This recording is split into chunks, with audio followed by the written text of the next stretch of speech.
गरुड़ पुराण अनुसार निजर पूर्व जन्मर कर्म को केमिति जानिबे।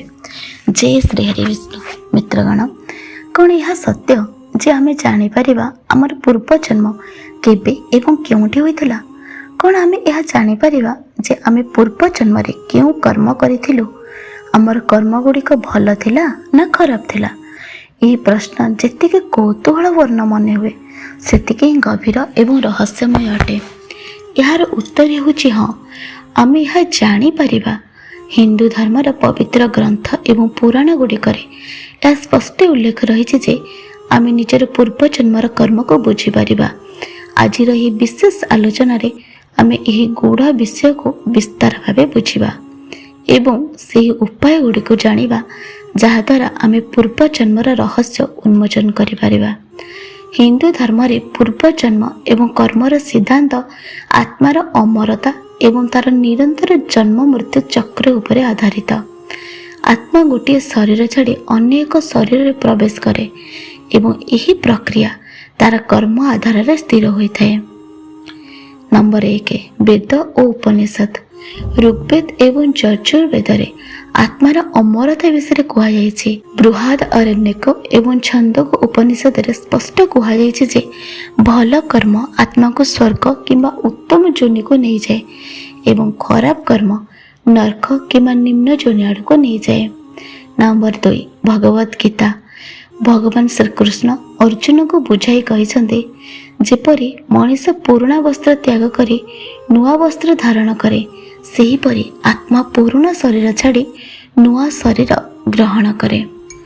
नंबर 3, गरुड़ पुराण और भागवत पुराण।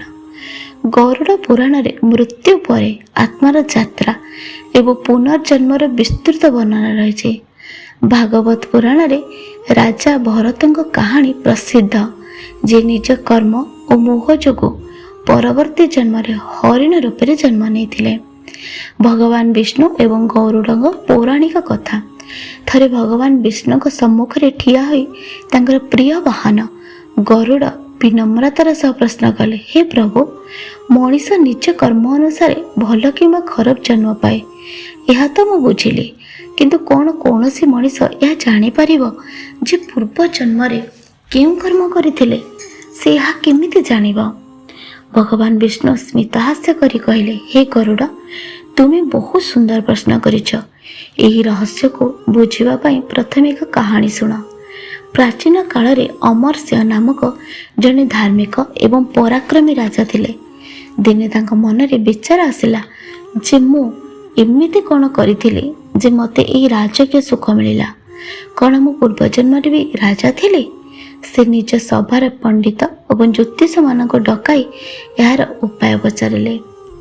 विद्वान माने कहले, महाराजा, शास्त्र रे पूर्व जन्म जानिबार 3टी मुख्य उपाय अछि। नंबर 1, ज्योतिष शास्त्र।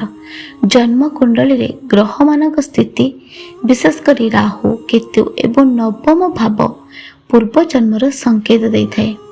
नंबर 2, गभीर ध्यान और योग साधना। यह द्वारा आत्मार गभीरता रे प्रवेश करी पूर्व जन्मर स्मृति को जागृत करा जाय पारे। नंबर 3, सिद्ध गुरुंक कृपा। जने समर्थ गुरु निज आध्यात्मिक शक्ति द्वारा पूर्व जन्मर दर्शन करि पारंती। राजा अमरसिंह प्रथमे जने प्रख्यात ज्योतिष को आनिले। ज्योतिष कुंडली देखि कहला, महाराजा, पूर्व जन्म रे आपण जने साधारण व्यवसायी थिले। आपण बहुत दान पुण्य करथिले, गरीबों को सहायता करथिले, सेतिपई एही जन्म रे राजपद पाइछंती। किंतु आपण निज व्यवसाय रे अजाणत रे थरे काहाको धोखा देथिले, जहा जगो एही जन्म रे आपण को समय समय रे स्वास्थ्यगत समस्या भोगिबा को पडुछि। पूर्व जन्मर कर्म जानिबार 2टी सहज मार्ग। भगवान विष्णु गरुड़ को कहले, हे गरुड़, प्रकृति प्रत्येक मनुष्यर कर्म रे हिसाब रखे। जदि कौन साधारण मनुष्य को निजर पूर्व कर्म जानिबा को हेबो तेबे तार 2टी स्पष्ट मार्ग रही। नंबर 1, वर्तमान जीवनर दर्पण, वर्तमान परिस्थिति। प्रथम मार्ग होछि नंबर 1, ବର୍ତ୍ତମାନ ଜୀବନର ଦର୍ପଣ ବର୍ତ୍ତମାନର ପରିସ୍ଥିତି। ପ୍ରଥମ ମାର୍ଗ ହେଉଛି ଆପଣ ନିଜର ବର୍ତ୍ତମାନର ଜୀବନକୁ ଧ୍ୟାନର ସହ ଦେଖନ୍ତୁ। ଆପଣଙ୍କ ଜୀବନରେ କେତେ ସୁଖ ଅଛି ଏବଂ କେତେ ଦୁଃଖ, କେଉଁ ସବୁ ରୋଗ ବା ସମସ୍ୟା ଆପଣଙ୍କୁ ଘେରି ରହିଛି। ଆମର ବର୍ତ୍ତମାନର ଜୀବନ ହେଉଛି ପୂର୍ବଜନ୍ମର କର୍ମଫଳ। ଯେମିତି ଚାଷୀ ଯେଉଁ ବିହନ ବୁଣେ ସେଇଭଳି ଫସଲ ପାଏ। ଯଦି ବର୍ତ୍ତମାନ କୌଣସି ବ୍ୟକ୍ତି ସଦାସର୍ବଦା ଅସୁସ୍ଥ ରହୁଛି, ଆର୍ଥିକ ଅଭାବରେ ଗତି କରୁଛି କିମ୍ବା ସମ୍ପର୍କରେ ବାରମ୍ବାର ଅସଫଳ ହେଉଛି, ତେବେ ଏହା ସଂକେତ ଦିଏ ଯେ ପୂର୍ବଜନ୍ମରେ ତାର କର୍ମ ସେତେ ଶୁଭ ନଥିଲା। ଯେମିତି କର୍ମ ସେମିତି ହିଁ ଫଳ। ଏହି ନିୟମ ଅଟଳ ଅଟେ। ନମ୍ବର 2, ବର୍ତ୍ତମାନର ପ୍ରବୃତ୍ତି ଓ ସ୍ୱଭାବର ବିଶ୍ଳେଷଣ। ଦ୍ୱିତୀୟ ମାର୍ଗଟି ଅତି ରୋଚକ। ଆପଣ ବର୍ତ୍ତମାନ ଜୀବନରେ କେମିତି କର୍ମ କରୁଛନ୍ତି ତାହାକୁ ଲକ୍ଷ୍ୟ କରନ୍ତୁ। ଆମର ବର୍ତ୍ତମାନର ଅଭ୍ୟାସ ଏବଂ ସ୍ୱଭାବ ହେଉଛି ପୂର୍ବଜନ୍ମର ପ୍ରତିବିମ୍ବ। ଯଦି ଜଣେ ବ୍ୟକ୍ତି ଏହି ଜନ୍ମରେ ଜାଣିଶୁଣି ଅନ୍ୟକୁ ଧୋକା ଦେଉଛି, ଦୁର୍ବଳତାକୁ ଅତ୍ୟାଚାର କରୁଛି, ସର୍ବସର୍ବଦା କ୍ରୋଧ ଏବଂ ଲୋଭରେ ବଶୀଭୂତ ରହୁଛି, ତେବେ ଏହା ପ୍ରମାଣିତ କରେ ଯେ ସେ ପୂର୍ବ ଜନ୍ମରେ ମଧ୍ୟ ତାର ପ୍ରବୃତ୍ତି ଏହିଭଳି ଥିଲା।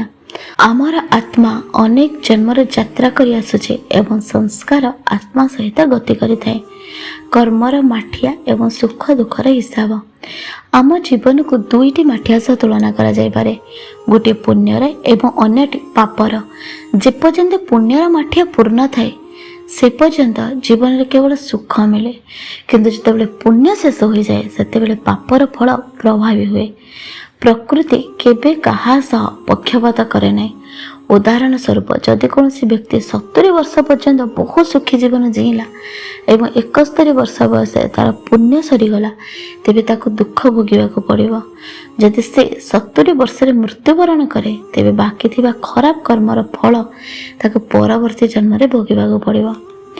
ରାସ୍ତା କଡ଼ରେ ଭୋକରେ ଚିତ୍କାର କରୁଥିବା ଗୋଟିଏ ଶିଶୁ ଏବଂ ଅତି ବିଳାସପୂର୍ଣ୍ଣ ପରିବାରରେ ଜନ୍ମ ନେଇଥିବା ଅନ୍ୟ ଏକ ଶିଶୁ ମଧ୍ୟରେ ଯେଉଁ ପାର୍ଥକ୍ୟ ଥାଏ, ତାହା କେବଳ ସେମାନଙ୍କର ପୂର୍ବ ଜନ୍ମର କର୍ମଫଳ ଯୋଗୁଁ ହିଁ ହୋଇଥାଏ।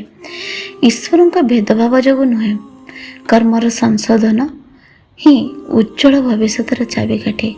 କର୍ମର ଏହି ନିୟମ ଆମକୁ ନିରାଶ କରିବା ପାଇଁ ନୁହେଁ, ବରଂ ସଚେତନ କରିବା ପାଇଁ ଉଦ୍ଦିଷ୍ଟ। ଭଗବତ ଗୀତାର ପ୍ରସିଦ୍ଧ ଶ୍ଲୋକ କର୍ମଣୀ ବାଧିକାରେସ୍ତୁ ମା ଫଳେଷୁ କଦାଚନ ଆମକୁ ନିଷ୍କାମ କର୍ମ ଶିଖାଇଥାଏ, ଅର୍ଥାତ୍ ଫଳର ଚିନ୍ତା ନ କରି କେବଳ ସତ୍କର୍ମ କରି ଚାଲ। ରାଜା ଅମର ସିଂହ ଜ୍ୟୋତିଷଙ୍କ କଥା ଶୁଣିବା ପରେ ଜଣେ ଯୋଗୀଙ୍କ ଶରଣାପନ୍ନ ହୋଇ ଗଭୀର ଧ୍ୟାନ କଲେ ଏବଂ ଧ୍ୟାନ ନିଜର ପୂର୍ବ ଜନ୍ମର ବ୍ୟବସାୟୀ ରୂପକୁ ଦେଖିଲେ। ଶେଷରେ ସେ ଜଣେ ସିଦ୍ଧ ଗୁରୁଙ୍କ ପାଖକୁ ଗଲେ। ଗୁରୁ ତାଙ୍କୁ ଚେତାବନୀ ଦେଲେ, କହିଲେ, ହେ ରାଜା, ପୂର୍ବ ଜନ୍ମର ପୁଣ୍ୟ ଯୋଗୁଁ ତୁମର ଏହି ସୁଖ ମିଳିଛି, କିନ୍ତୁ ଯଦି ଏବେ ତୁମେ ଅହଙ୍କାର କିମ୍ବା ଲୋଭରେ ପଡ଼ିଯିବ, ତେବେ ଆଗାମୀ ଜନ୍ମ ବହୁ କଷ୍ଟଦାୟକ ହେବ। ତେଣୁ ବର୍ତ୍ତମାନର କର୍ମକୁ ଶୁଦ୍ଧ କର। ଭଗବାନ ବିଷ୍ଣୁ ଗରୁଡ଼ଙ୍କୁ କହିଲେ, ହେ ଗରୁଡ଼, ପୂର୍ବ ଜନ୍ମକୁ ଜାଣିବା ଅପେକ୍ଷା ବର୍ତ୍ତମାନର କର୍ମକୁ ଶୁଦ୍ଧ କରିବା ସବୁଠାରୁ ଗୁରୁତ୍ୱପୂର୍ଣ୍ଣ ଅଟେ। କର୍ମ ହିଁ ମଣିଷର ପ୍ରକୃତ ସାଥୀ। ଏହା କେବେ ସାଥ ଛାଡ଼େ ନାହିଁ। ଯଦି ଆପଣଙ୍କୁ ଏହି ଆଧ୍ୟାତ୍ମିକ ଆଲୋଚନାଟି ଭଲ ଲାଗିଥାଏ, ତେବେ କମେଣ୍ଟ ବକ୍ସରେ ଜୟ ଶ୍ରୀକୃଷ୍ଣ କିମ୍ବା ରାଧେ ରାଧେ ନିଶ୍ଚୟ ଲେଖନ୍ତୁ।